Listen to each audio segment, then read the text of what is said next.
అందరికీ వందనాలండి. దేవుని వాక్యం చదువుకుందాం. తిమోతికి రాసిన మొదటి పత్రిక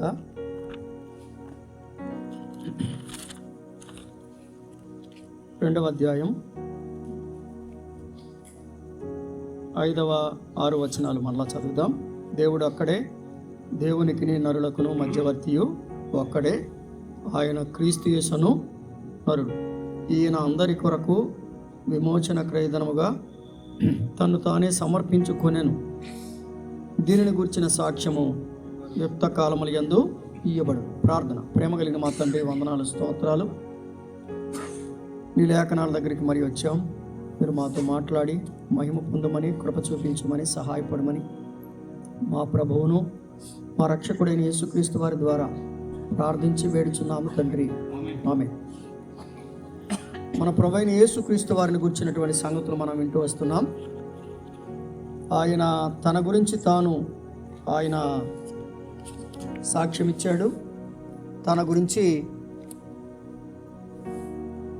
తోతలు లేక తన గురించి ప్రవక్తలు సాక్ష్యం ఇచ్చారు.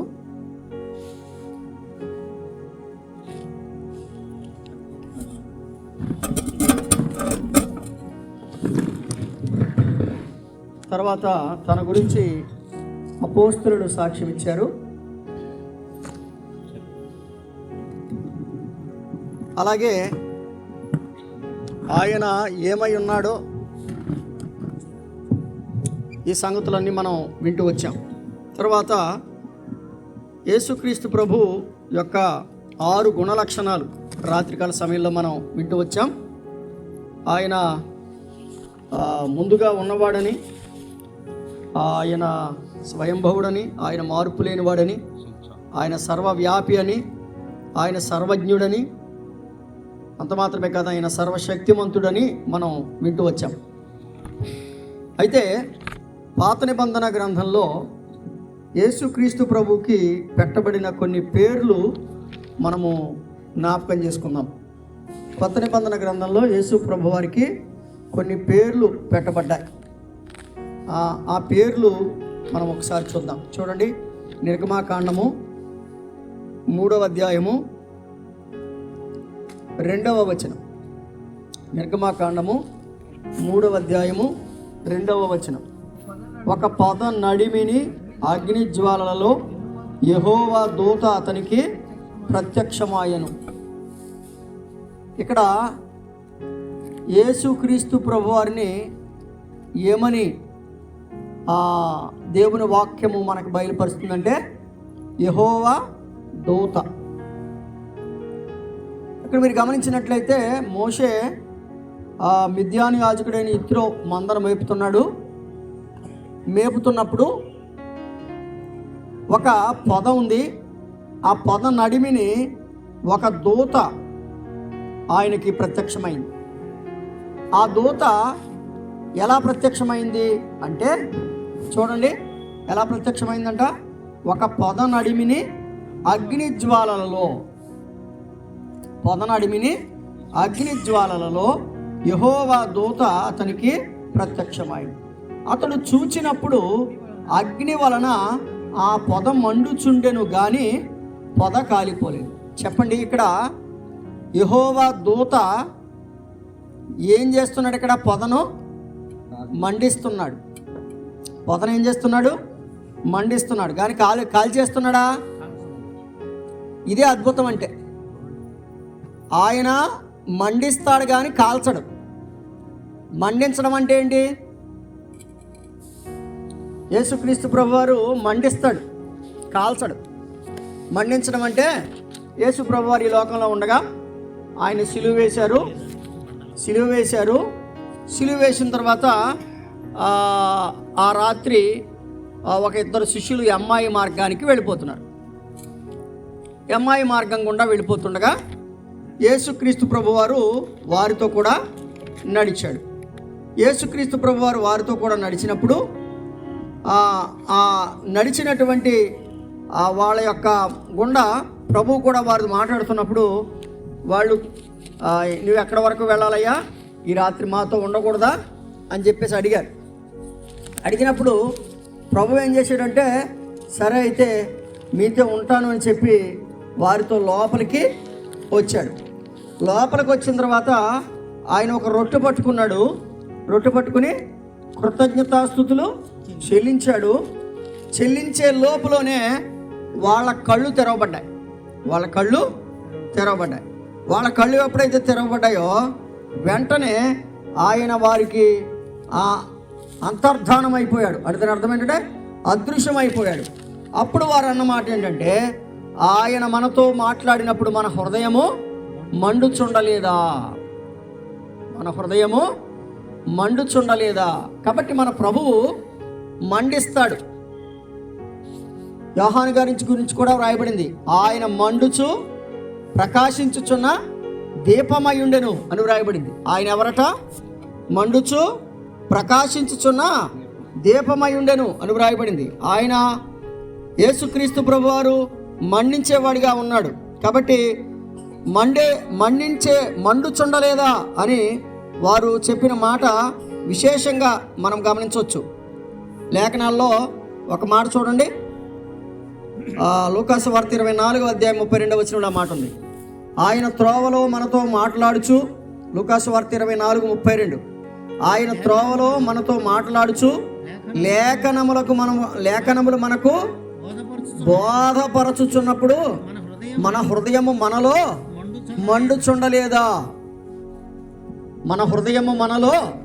మండుచుండలేదా? అనగా ఒక ఆరిపోయిన ఒక వ్యక్తిని, ఒక ఆత్మీయంగా దిగజారిపోయిన వ్యక్తిని, చల్లారిపోయిన వ్యక్తిని ప్రభు ఏం చేసేవాడిగా ఉన్నాడు? మండించేవాడిగా ఉన్నాడు. ఎలా మండిస్తున్నాడు? ఎలా మండుతుంది హృదయం? డ్రమ్ముల ద్వారా, వాయిద్యాల ద్వారా, వీటి వల్ల కాదు. దేవుని చూడండి, అక్కడ ఏం చెప్తున్నాడు చూడండి, లేఖనములను లేఖనములను మనకు బోధించినప్పుడు. కాబట్టి లేఖనాలు బోధించడం అంటే ఆషామాషి సంగతి ఏం కాదు, అది గమనించాలి. లేఖనాలు బోధించడం అంటే ఏదో 4 మొక్కలు చదివేసి చెప్పడం కాదు. లేఖనాలు బోధించడం అంటే లేఖనాలను క్షుణ్ణంగా అర్థం చేయాలి. ఏమంటే అర్థం చేసుకోవాలి, ధ్యానం చేయాలి. అది ఆ ధ్యానము హృదయాల్లో ఏం చేస్తుంది? కార్యము చేస్తుంది, మంట పుట్టిస్తుంది.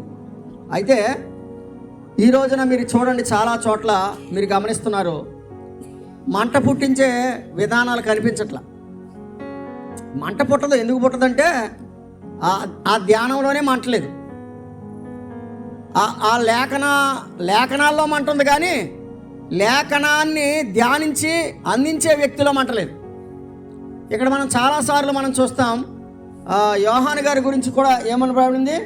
ఆయన మండుచు కదా, ప్రకాశించుచున్న దీపమయుండెను అనే మాట మనం గమనిస్తాం. లేఖనాల్లో ఆ మాట యోహాను సువార్త 5:35 యోహాను సువార్త 5:35 అతడు మండుచు ప్రకాశించుచున్న దీపమయుండెను. గమనిస్తున్నారా? యోహాను గారు ఎలా ఉన్నారు? మండుచు ప్రకాశించుచున్న దీపమయుండెను. కాబట్టి నీవు నేను ఎలా ఉన్నాం? మండుతున్నామా? ప్రకాశిస్తున్నామా? మండకపోతే, ప్రకాశించకపోతే మన విశ్వాసం వ్యర్థం. మన నుంచి ఏమాత్రం వెలుగు రానిప్పుడు ఇక మనం వెలిగించబడ్డామని ఎలా చెప్తాం? చూడండి, ఒక కొవ్వొత్తి ఉంది. కొవ్వొత్తి వెలిగిందో లేదో మనకు అర్థమవుతుందా లేదా? చెప్పండి. కొవ్వొత్తి వెలిగిందో లేదో తెలుస్తుందా లేదా? అలాగే ఒక విశ్వాసి రక్షించబడ్డాడో లేదో తెలుస్తుందా తెలియదా? ఖచ్చితంగా తెలుస్తుంది. ఒక విశ్వాసి రక్షించబడ్డాడో లేదో ఖచ్చితంగా తెలుస్తుంది. ఎందుకు తెలుస్తుందంటే అతనిలో నూతనమైన కార్యం జరుగుతుంది. అతని యొక్క పాత క్రియలు, పాతవి గతించెను, ఇవిగో క్రొత్తవాయన, అనగా క్రొత్త అనుభవాలు అతనిలోంచి బయటకు వస్తాయి. ఒకప్పుడు పాపముతో నిండిపోయి భయంకరమైనటువంటి పరిస్థితిలో ఉన్నవాడు ఇప్పుడు ప్రభువుతో ఉంటాడు, ప్రభువు దగ్గర ఉంటాడు, ప్రభువు యొక్క పిల్లలతో ఉంటాడు, ప్రభుతో కలిసి ఆనందిస్తాడు, ప్రభు పిల్లలతో ఆనందిస్తాడు, దేవుని సంఘములో సంఘ విశ్వాసులతో కలిసి ప్రభువును ఆరాధించేవాడిగా ఉంటాడు. అంటే అతడు వెలిగినట్టుగా ఆనవాళ్ళు ఉంటాయి. అది గుర్తుపెట్టుకోవాలి. వెలిగినట్టుగా ఆనవాళ్ళు ఉంటాయి. నేనంటాను, నీలో వెలిగిన ఆనవాళ్ళు ఉన్నాయా? నువ్వు వెలుగుతున్నట్టుగా ఉందా? అందుకని ఏమంటాడు, ఒకడు ఎవడైనా దీపం వెలిగించి మంచం కింద కానీ కొంచెం కింద కానీ పెట్టాడంట. మంచము అంటే నిద్ర, మంచం అంటే నిద్ర. అంటే క్రీస్తు ప్రభువుని నమ్మిన వ్యక్తి నిద్రపోతుగా ఉండకూడదు. అది సంగతి. అంటే సోమరిపోతుగా ఉండకూడదు. ఓయి నిద్రపోతా నీకేమొచ్చింది కదా, ఓయి నిద్రపోతా నీకేమొచ్చింది కదా. వెలిగింపబడిన వాడు మంచం కింద పెట్టడు. అంటే నిద్రపోతుగా ఉండి మత్తుడై ఉండి కదా ప్రభు చెప్పాడు, ఇదిగో నిద్రపోయేవాళ్ళు ఒకవేళ రాత్రి వేళ నిద్రపోతారు. మనము రాత్రి వారము కాము, చీకటి వారము కాము. తెస్సలోనికలకు రాసిన పత్రికలో ఆ మొదటి పత్రిక 5వ అధ్యాయంలో చాలా స్పష్టంగా చెప్పాడు. కాబట్టి మనం పగటి వారం, మనం వెలుగు సంబంధులం. అదే కొంచెం కింద పెట్టడం అన్నాడు. కొంచెం అంటే వ్యాపారం. కొంచెం అంటే ఏంటి? వ్యాపారం. రక్షించబడిన వ్యక్తి వ్యాపారం. అంటే సువార్త అనేది వ్యాపారం కాదు, వాక్య ప్రకటన కూడా వ్యాపారం కాదు. ఈ రోజున మీరు ఎక్కడ చూసినా చాలా చోట్ల దేవుని పేరున దగా చేసేటువంటి వ్యాపారాలు చాలా కనిపిస్తున్నాయి. దేవుని వాక్యం చెప్పింది అది. ఒకడు వెలిగించబడ్డాడంటే అతడు సోమరిపోతుగా ఉండకూడదు.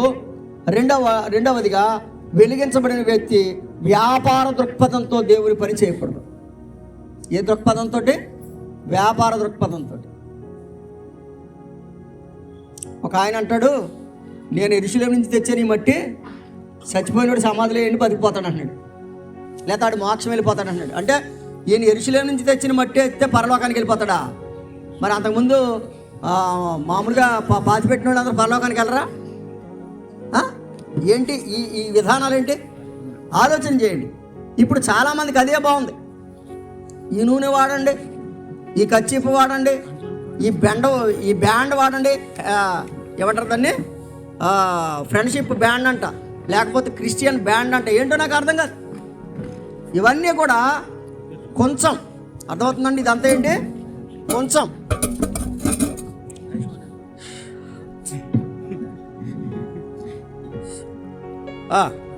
కాబట్టి వెలిగింపబడిన వాడు మంచం కింద ఉండకూడదు, కొంచెం కింద ఉండకూడదు. అంటే మనము ప్రభు కొరకు వెలిగింపబడిన వారమై ఆ వెలుగును 10 మందికి పంచాలి.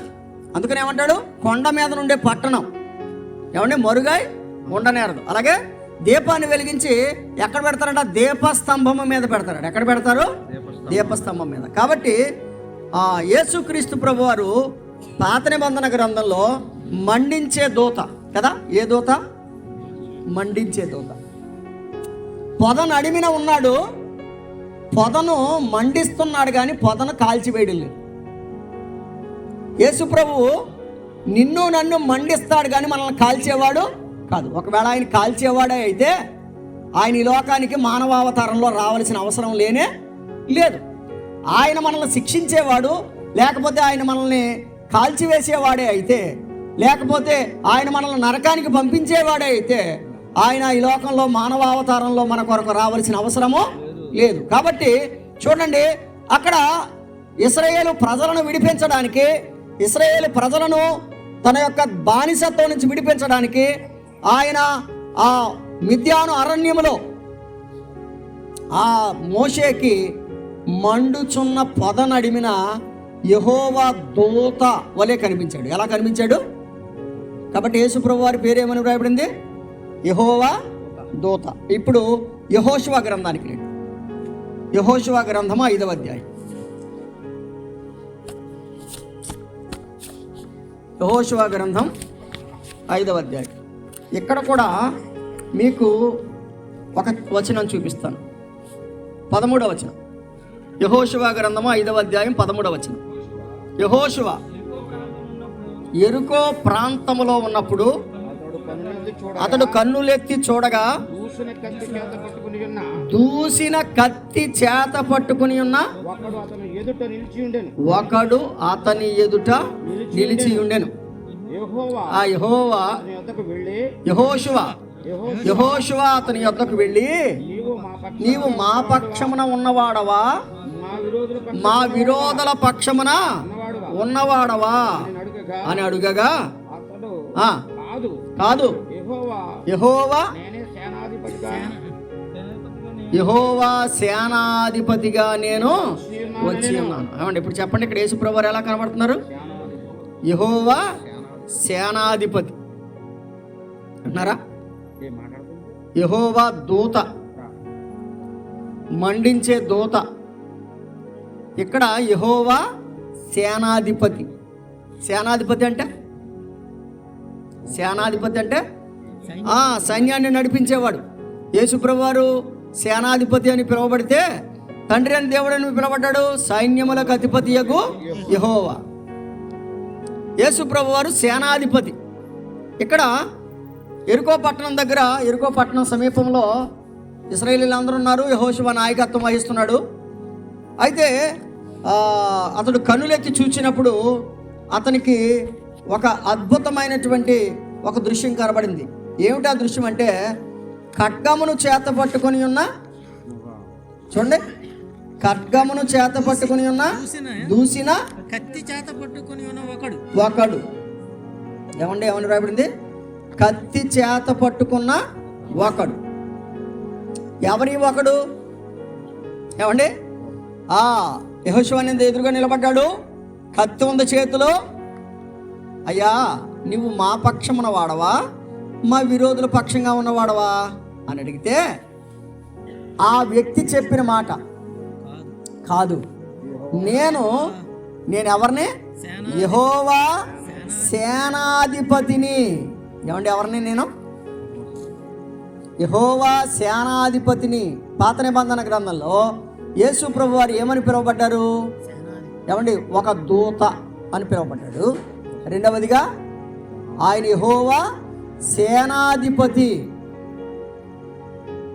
సేనాధిపతి అంటే యుద్ధమును జరిగించేవాడు అని అర్థం. సేనాధిపతి అంటే యుద్ధాన్ని జరిగించేవాడు. లేఖనాలలో మరొక మాట చదువుకుందాం. దినవృత్తాంతములు 2వ గ్రంథం,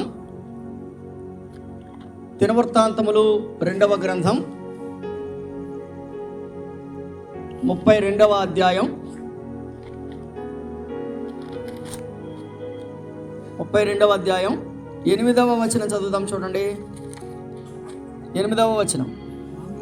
మాంస సంబంధమైన బాహువే అతనికి అండ, మనకు సహాయము చేయుటకు, మన యుద్ధములను జరిగించుటకు మన దేవుడైన యెహోవా మనకు తోడుగా ఉన్నాడని చెప్పగా, జనులు యోధారాజైన హిజ్కియా చెప్పిన మాటలన్నిటి యందు, ఇక్కడ చూడండి, హిజ్కియా దేవుని ప్రజలందరినీ బలపరుస్తున్నాడు. ఏమని బలపరుస్తున్నాడు తెలుసా?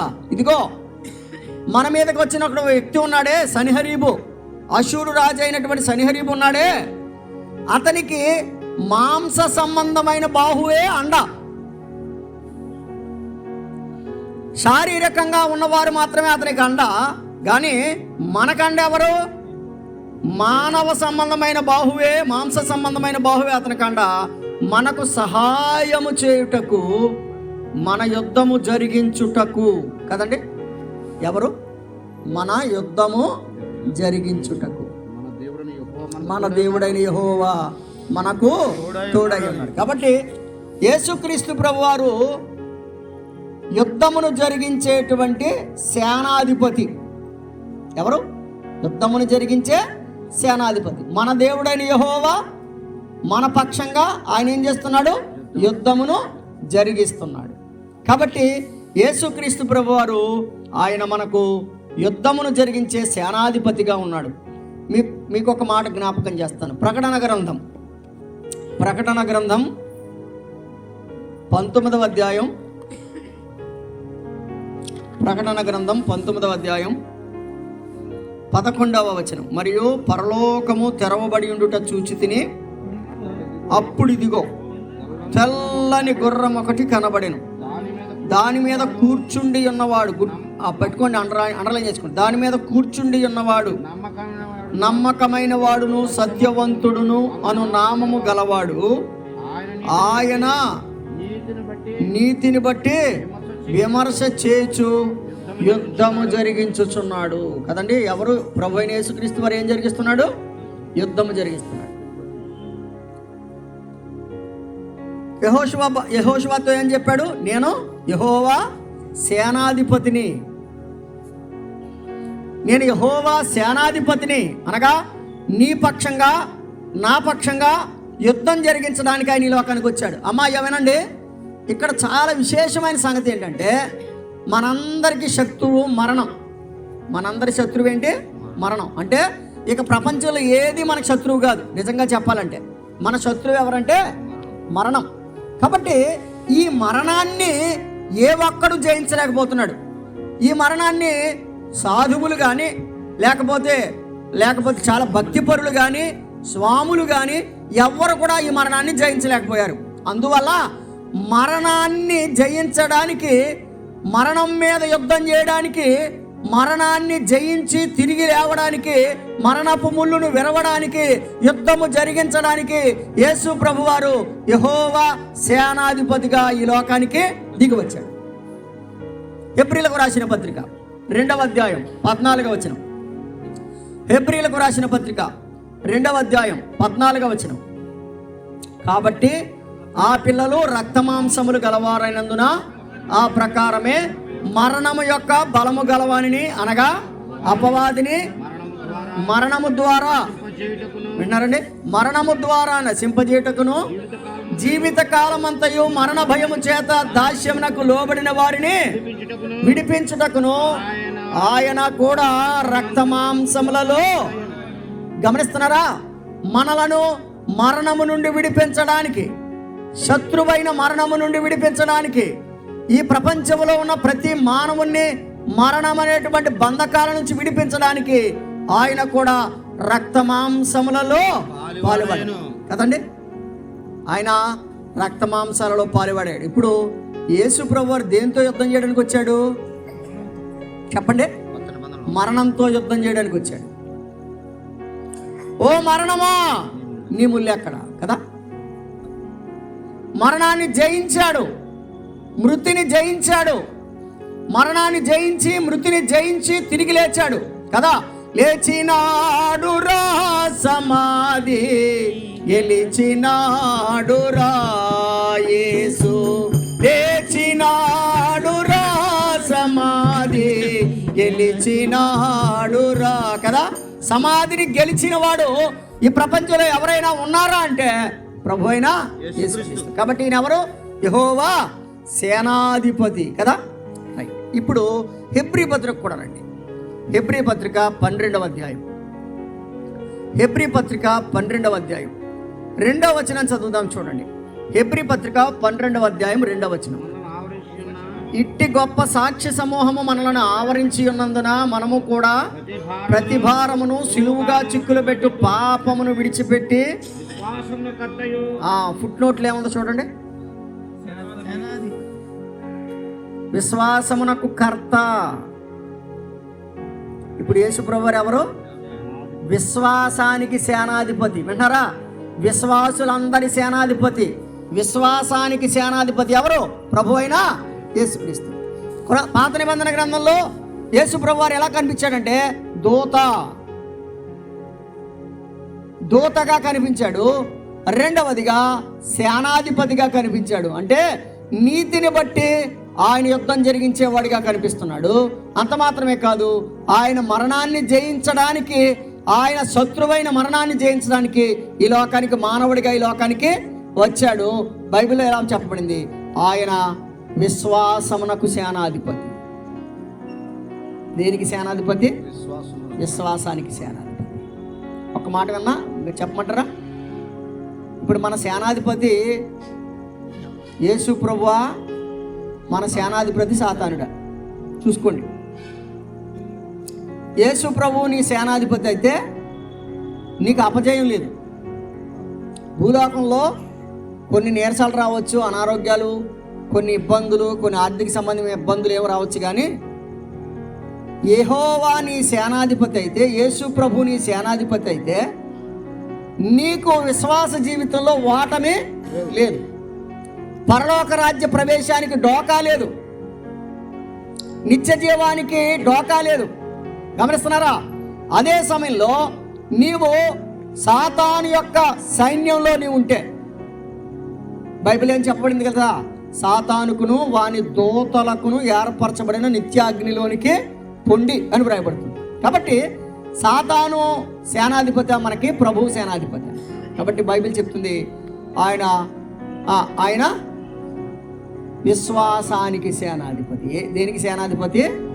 రైట్. ఒకటి, పాత నిబంధన గ్రంథంలో ఆయన దూతగా పిలువబడ్డాడు, మండించే దూతగా పిలువబడ్డాడు. రెండవదిగా ఆయన యెహోవా సేనాధిపతిగా పిలువబడ్డాడు కదా. దూత అంటే చాలా విషయాలు ఉన్నాయి. చదువుతారు ఒక్క మాట. నిర్గమాకాండం 14వ అధ్యాయం, నిర్గమాకాండం 14వ అధ్యాయం 19వ వచనం.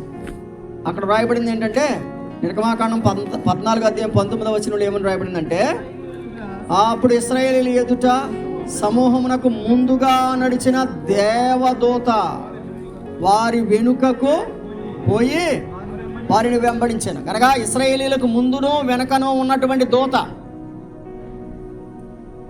ఇశ్రాయేలీయులకు ముందు ఉన్నాడు, వెనక ఉన్నాడు కదా. ఆయన నీవు ముందును వెనుకను నన్ను ఆవరించి ఉన్నావు 139లో చెప్తాడు. ఇశ్రాయేలీయులు శత్రువులు దగ్గర పడుతున్నప్పుడు ఆ దూత ఎక్కడికి వచ్చింది? వెనక్కి వచ్చింది. ఇశ్రాయేలీయులకి చీకటిగా ఉన్నప్పుడు ఆ దూత ముందుకెళ్ళి వెలుగ్గా ముందుకెళ్ళింది. గమనిస్తున్నారా? కాబట్టి ఆ దూత అనగా ఆయన నడిపించిన దూత, దూత అనగా మండించే దూత. గమనిస్తున్నారా? ఆయన మండించే దూతగా కనిపిస్తున్నాడు, ఆయన మనల్ని నడిపించే దూతగా కనిపిస్తున్నాడు. అదే నిర్గమాకాండం 23 చదువుదాం చూడండి. 23 ఎట్లనగా నా దూత నీకు ముందుగా వెళ్ళొచ్చు కదా. దేవుడు ఏమంటున్నాడు? నా దూత నీకు ముందుగా వెళ్ళొచ్చు. అమ్మోరీయులు, హిత్తీయులు, పెరిజ్జీయులు, కనానీయులు, హివ్వీయులు, యోబూసీయులు వారున్న చోటు నిన్ను రప్పించును.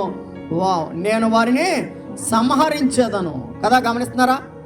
నా దూత ముందుగా వెళ్ళి ఇదిగో అక్కడ ఉన్నటువంటి శత్రులందరినీ జయిస్తుంది. నీకు గొప్ప విడుదలనిచ్చేటువంటి దూత. 32, 34 కూడా చదువుదాం చూడండి. నిర్గమాకాండమే 32వ అధ్యాయం 34వ వచనం. నిర్గమాకాండం 32వ అధ్యాయం 34వ వచనం. కాబట్టి నీవు వెళ్ళి నేను నీతో చెప్పిన చోటికి ప్రజలను నడిపించుము. ఇదిగో నా దూత నీకు ముందుగా వెళ్ళుచు. నేను వచ్చు దినమున వారి పాపమును వారి మీదకి రప్పించదనని మోషేతో. ఇక్కడ గమనిస్తున్నారా? నా దూత ముందుగా వెళుతుంది. 121వ కీర్తనలో అదే చెప్పాడు కదా. 121వ కీర్తనలో ఆయన దూతను మనకి తోడుగా ఉంచుతానని చెప్పాడు. చూడండి 121వ కీర్తన, 121వ కీర్తన.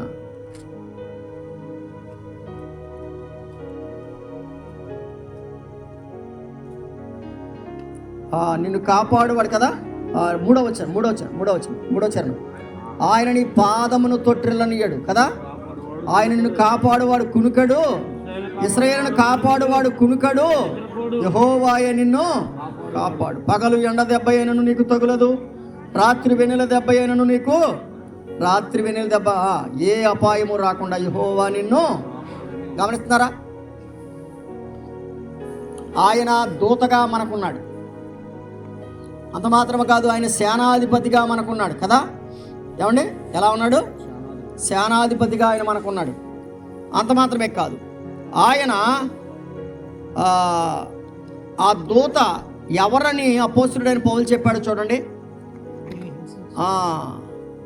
అపోస్తల కార్యముల గ్రంథం 27వ అధ్యాయం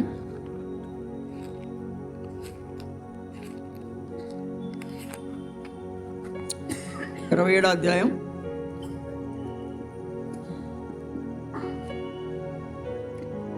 9 23వ వచనం చూడండి. నేను ఎవని వాడనో, ఎవరిని సేవించుచున్నానో ఆ దేవుని దూత గడచిన రాత్రి నా యొద్ద నిలిచి. విన్నారా? సౌలు గారు ఒక పెద్ద అపాయంలో ఉన్నాడు, వాడ పగిలిపోయే పరిస్థితిలో ఉన్నాడు.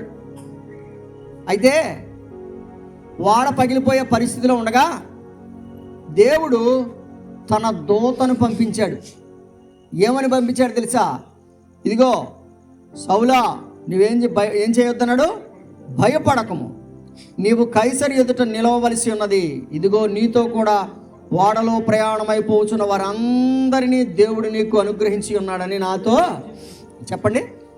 ఈ దూత ఎవరి దగ్గరికి వచ్చింది చెప్పండి? ఎవరి దగ్గరికి వచ్చింది? భయపడుతున్న పౌలు గారి దగ్గరికి వచ్చింది. ధైర్యపరిచే దూత. గమనిస్తున్నారా? నడిపించే దూత, ధైర్యపరిచే దూత. ఒకటి, పాత నిబంధనలో ఆయన దూతగా మనకు కనిపిస్తున్నాడు. రెండవదిగా సేనాధిపతిగా ఆయన మనకు కనిపిస్తున్నాడు. మూడవదిగా ఎలా కనిపిస్తున్నాడో మరొక్క మాట మీకు జ్ఞాపకం చేసి నేను ముగిస్తాను. 32వ అధ్యాయం ఆదికాండం. 32వ అధ్యాయం ఆదికాండం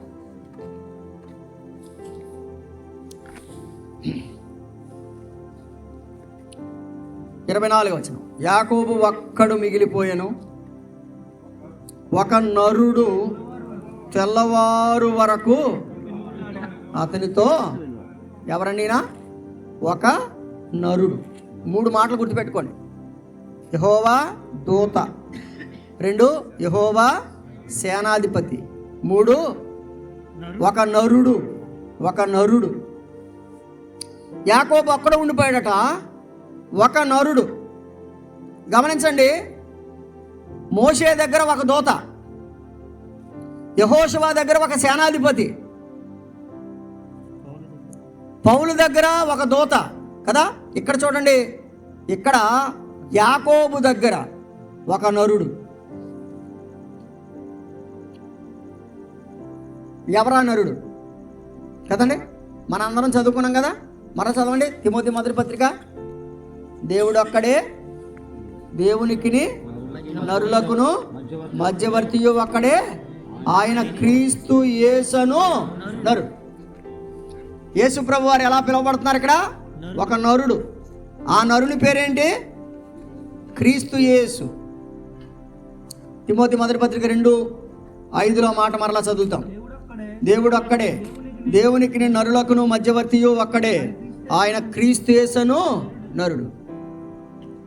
మానవుల రక్షింపను దేవుండు తన కుమారుని పంపెను, మన శరీరము దాల్చెను, ఆ ప్రభు మన పాపముకు దూరుడే, ఆ ప్రభు మన పాపముకు దూరుడే.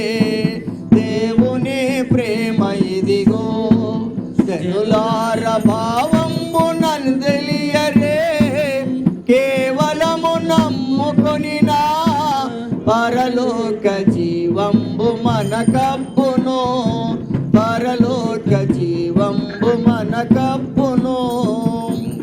యేసు ప్రభు వారు ఆయన ఒక దూతగా ఉన్నాడు. అయ్యా అమ్మ వినండి, ఎందుకు వచ్చాడో తెలుసా? దూతగా నిన్ను మండించడానికి.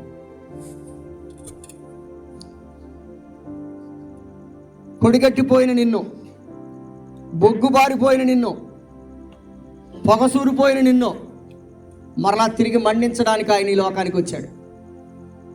యెహోవా దూత పొగ మండుచుండెను కానీ అది కాలిపోలేదు. ఇందులో ఒక సత్యం గమనించాలి. నిన్ను శిక్షించడానికి ఆయన రాలేదు, అది గమనించాలి. యేసు ప్రభువు ఎందుకు వచ్చాడు? శిక్షించడానికి వచ్చాడా? బైబిల్ ఏం చెప్తుంది? పాపులను రక్షించుటకు క్రీస్తు యేసు లోకమునకు వచ్చిన వాక్యము నమ్మదగినది, పూర్ణాంగీకారానికి యోగ్యమైనది. ఇప్పుడు చెప్పండి, ఆయన పొదలోకి దిగి వచ్చినప్పుడు ఇశ్రాయేలును రక్షించడానికి వచ్చాడా, నాశనం చేయడానికి వచ్చాడా? రక్షించడానికి వచ్చాడు. అంటే మండించడానికి వచ్చాడు కానీ నాశనం చేయడానికి రాలేదు. కాబట్టి యేసు ప్రభు ఎందుకు వచ్చాడు తెలుసా? దూతగా నిన్ను నన్ను మండించడానికి వచ్చాడు. సేనాధిపతిగా నీ యుద్ధాన్ని నా యుద్ధాన్ని చేసి మరణాన్ని జయించి మనకు జీవం ఇవ్వడానికి వచ్చాడు. ఒక నరుడుగా నన్ను ఆశీర్వదించడానికే వచ్చాడు. ఒక నరుడు తెల్లవారు వరకు అతనితో పెనుగులాడాడు. కాబట్టి ఆ నరుడు ఏం చేశాడు చెప్పండి? యాకోబుని ఏం చేశాడు చెప్పండి? నీ పేరేం పేరు అబ్బాయ్ అంటే నా పేరు యాకోబు అన్నాడు కదా. పాపాలు ఒప్పుకున్నాడు, పశ్చాత్తాపడ్డాడు. అయ్యా నిజమే తండ్రి, నేను మోసగాడినేనయ్యా అని ఒప్పుకున్నాడు. ఒప్పుకున్న వెంటనే ఆ నరుడు ఆయన ఏం చేశాడు?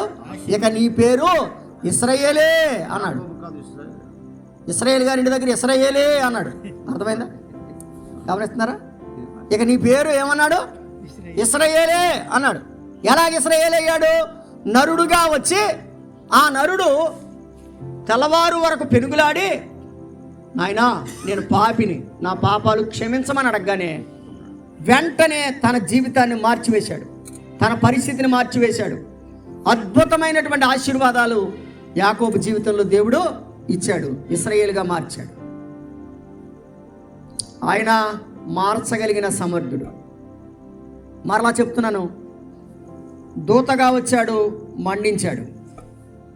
సేనాధిపతిగా వచ్చాడు, మరణాన్ని జయించాడు. నరుడుగా వచ్చాడు, మనలందరినీ ఆశీర్వదించాడు. ఒక్క మాట చదువుదాం. అపోస్తుల కార్యముల గ్రంథం, అపోస్తుల కార్యముల గ్రంథం ఈ మాట చదువుకొని 3వ అధ్యాయం 26వ వచనం. 3:26. దేవుడు ఇక్కడ సేవకుడు అన్నాడు కానీ సరే అవసరమాన్ని బట్టి చదువుదాం. తన సేవకుని పుట్టించి మీలో ప్రతివానిని వాని దుష్టత్వము నుండి మళ్లించుట వలన మిమ్మును ఆశీర్వదించుటకు ఆయనను మొదట మీ యొద్దకు పంపెనని చెప్పండి. యేసు ప్రభు వారు ఒక నరుడుగా యాకోబు దగ్గరికి ఎందుకు వచ్చాడు చెప్పండి? ఆశీర్వదించడానికి. ఈ రాత్రి వీధిలోకి ఎందుకు వచ్చాడో తెలుసా? ఆశీర్వదించడానికి. మరలా 3 మాటలు చెప్తున్నా. ఒకటి, దూతగా మండించడానికి వచ్చాడు, ఆరిపోతున్న నిన్ను మండించడానికి. యెహోవా సేనాధిపతిగా నీ పక్షంగా మరణంతో దెబ్బలాడి నీ పక్షంగా మరణాన్ని జయించి నీకు జీవాన్ని ప్రసాదించడానికి వచ్చాడు. నీ యుద్ధం ఆయనే జరిగించాడు. నీకు రావలసిన శిక్ష ఆయనే భరించాడు సిలువలో. నీ మీద పడాల్సిన కొరడా దెబ్బలు ఆయన మీద వేసుకున్నాడు. నీ మీద పడాల్సినటువంటి సమస్తమైనటువంటి శిక్ష ఆయన భరించాడు. మరణాన్ని జయించాడు. సేనాధిపతిగా విజయోత్సవంతో మరణాన్ని జయించి నీకు నాకు జీవాన్ని ప్రసాదించాడు. 3వదిగా ఏమండి, నరుడిగా పాపము నుంచి విడిపించి ఆశీర్వదించడానికి వచ్చాడు. కాబట్టి పాత నిబంధనలో ఆయన దూతగా, ఆయన సేనాధిపతిగా, ఆయన నరుడిగా కనిపిస్తున్నాడు. ఆ నరుడే క్రీస్తు యేసును నరుడు. కాబట్టి ప్రభువును నమ్మండి, పాపాలు ఒప్పుకోండి, క్రీస్తు ప్రభు ద్వారా ఆశీర్వదించబడండి, పాపము నుంచి విడుదల పొంది నిత్య జీవానికి వారసులు కండి. దేవుడు మనలను దీవించునుగాక.